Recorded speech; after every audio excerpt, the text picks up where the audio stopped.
Hi, I'm Jeff Sweet. In my last video, I talked about the different orders of obstacles a character can face in pursuit of their objective. To review, the first order of obstacles, the external obstacle that has no consciousness. Your character wants to cross the sea or climb a mountain, break out of a jail, break into a bank. Obviously, the sea, the mountain, the jail, the bank, they are not aware of being an obstacle, yet they are an obstacle. The second order is when you add consciousness. When your character is being blocked from what they wish to achieve, either by a group or an individual. A group, okay, maybe your character is gay in an intolerant town, or Jewish in Germany during the rise of fascism, or the character has a progressive sensibility in a racist climate, like Atticus Finch in To Kill a Mockingbird.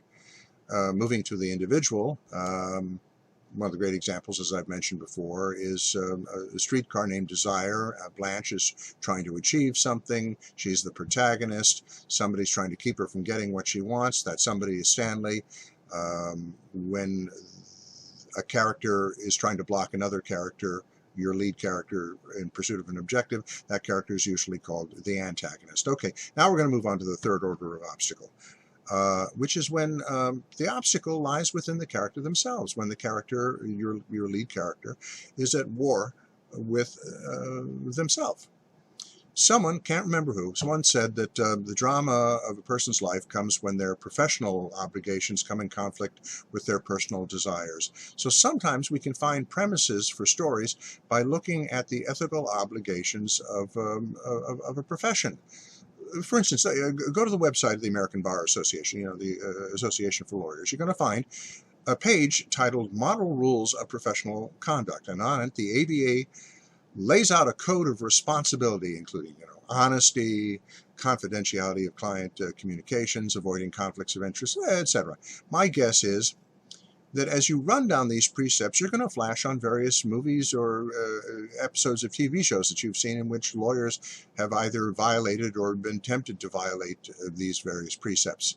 So if you toss the phrase canon of ethics into Google, you're going to find there are canons of ethics for a variety of other professions. Realtors have a canon of ethics. So do doctors.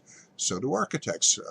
On the website of the American Institute of Architects, it says members are dedicated to the highest standards of professionalism, integrity, and competence. The Code of Ethics and Professional Conduct listed there states that it states guidelines for the conduct of members and of how to fulfill those obligations. It goes on to list what the AIA think is appropriate and inappropriate behavior for architects.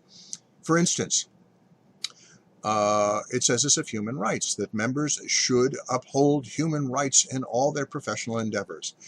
As soon as I read this, this immediately put me in mind of a Monty Python sketch in which John Cleese played an architect who is very proudly displaying his new design for a block of flats. The design includes a conveyor belt that moves tenants into a soundproof corridor where they are slaughtered by giant rotating knives.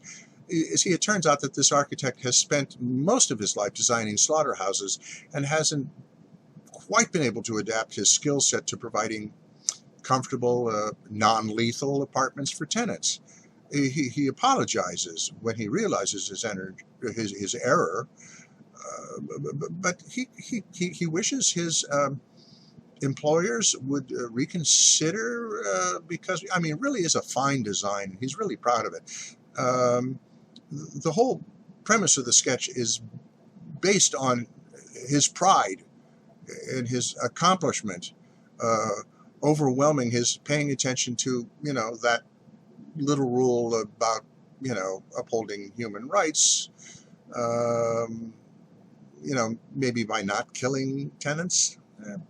Okay, many TV shows are centered on leading characters' professions, and many episodes inevitably deal with the temptation to violate that profession's canon of ethics for some personal reason. Doctors, okay, for instance, they're supposed to do what's best for their patients. Okay, what if you're a surgeon and you discover that the patient under your knife is a gangster who is undoubtedly guilty of many murders, and if you patch him up, he's probably going to go out and do more?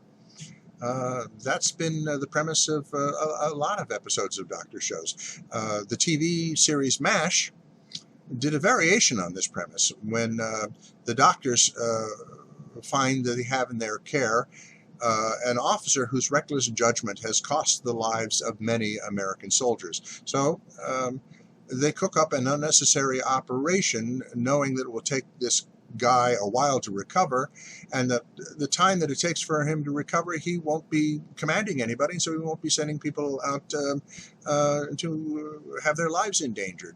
Now, according to the canon of medical ethics, what they do is wrong, but their personal values, their personal ethics lead them to violate their professional ethics for what they feel is the greater good.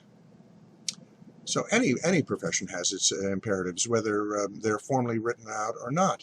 I don't imagine that gangsters have a pamphlet or a website that prints up, that outlines the do's and don'ts of responsible gangsterdom. But part of the appeal of The Godfather is the sense that these guys do indeed have some code that they feel honor-bound to enforce. The paradox of murderous gangsters abiding by a code of honor is one of the reasons the story and its characters continue to have a hold on us. So as soon as you establish a character's profession, you remind the audience of the rules associated with that profession, and I think it's an impulse in all of us. As soon as we hear of a rule, we hear of the opportunity to break a rule. I mean, that's certainly a dramatist impulse. And it's in this impulse to violate a profession's rule that you'll find the spark for many stories.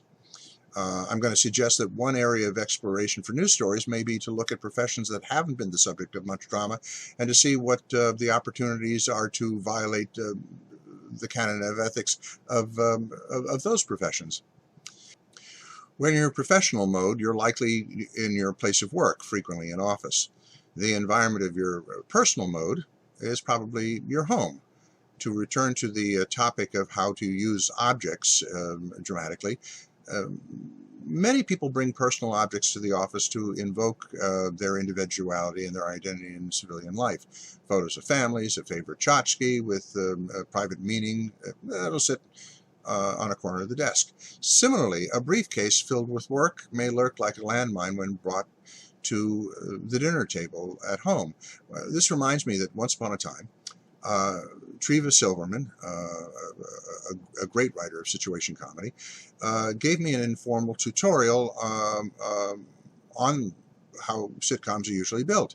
Treva won an Emmy for her work on The Mary Tyler Moore, and she reminded me that the show had two main sets: the newsroom office where Mary worked and her apartment. There were characters associated with each environment. Professional associates were mostly encountered in the office. Personal friends usually visited the apartment. As the series went on, more and more characters from each environment found cause to visit the other environment, but the two sets represented the two basic faces of Mary, the two aspects, chief aspects of her characterization, the professional versus the personal. After talking with Treva, as I watched other sitcoms, I noticed how many shows were organized around two major sets: the lead character's workplace and their home.